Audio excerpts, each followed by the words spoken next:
Palakkad Mannarkkad Najath arts and science കോളേജിലെ ragging കേസാണ് police patrolling പരിശോധിക്കുന്നത്. ഷർട്ടിന്റെ മുകളിലത്തെ ബട്ടൺസ് ഇട്ടില്ലെന്ന് പറഞ്ഞ് 2ാം വർഷ BBA വിദ്യാർത്ഥിയെ മർദ്ദിച്ചെന്ന പരാതിയിൽ പോലീസ് കേസെടുത്തു. മുഹമ്മദ് സലാം, മുഹമ്മദ് ഇജാൽ, അതുൽ സമാൻ, സൽമാൻ എന്നീ സീനിയർ വിദ്യാർത്ഥികളെ കൂടാതെ കോളേജിലെ കണ്ടാലറിയാവുന്ന 15 പേർക്കെതിരെയും കേസെടുത്തിട്ടുണ്ട്. നേരത്തെ 3 വിദ്യാർത്ഥികളെ കോളേജിൽ നിന്നും സസ്പെൻഡ് ചെയ്തിരുന്നു.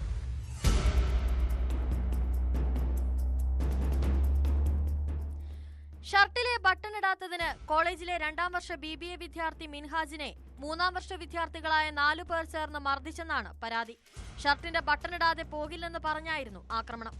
ആയുധം ഉപയോഗിച്ച് ആക്രമിക്കുകയും തല ഗേറ്റിൽ പിടിച്ചിടിക്കുകയും ചെയ്തതായി മിൻഹാജ് പറയുന്നു. വിദ്യാർത്ഥിയുടെ തലയ്ക്കും കൈകൾക്കും സാരമായി പരിക്കേറ്റിട്ടുണ്ട്. സംഭവത്തിൽ മുഹമ്മദ് സലാം, മുഹമ്മദ് ഇജ്ലാൽ, അതുൽ സമാൻ, സൽമാൻ എന്നിവർക്കെതിരെയാണ് കേസ്.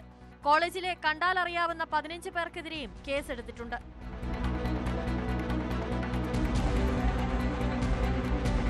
പ്രതികൾ സംഘം ചേർന്ന് വിദ്യാർത്ഥിയെ അതിക്രൂരമായി മർദ്ദിച്ചെന്നാണ് FIR.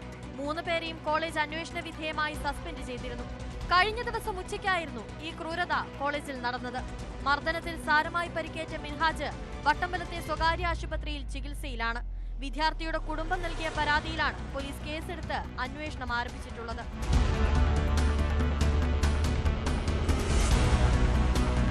News 18 പാലക്കാട്.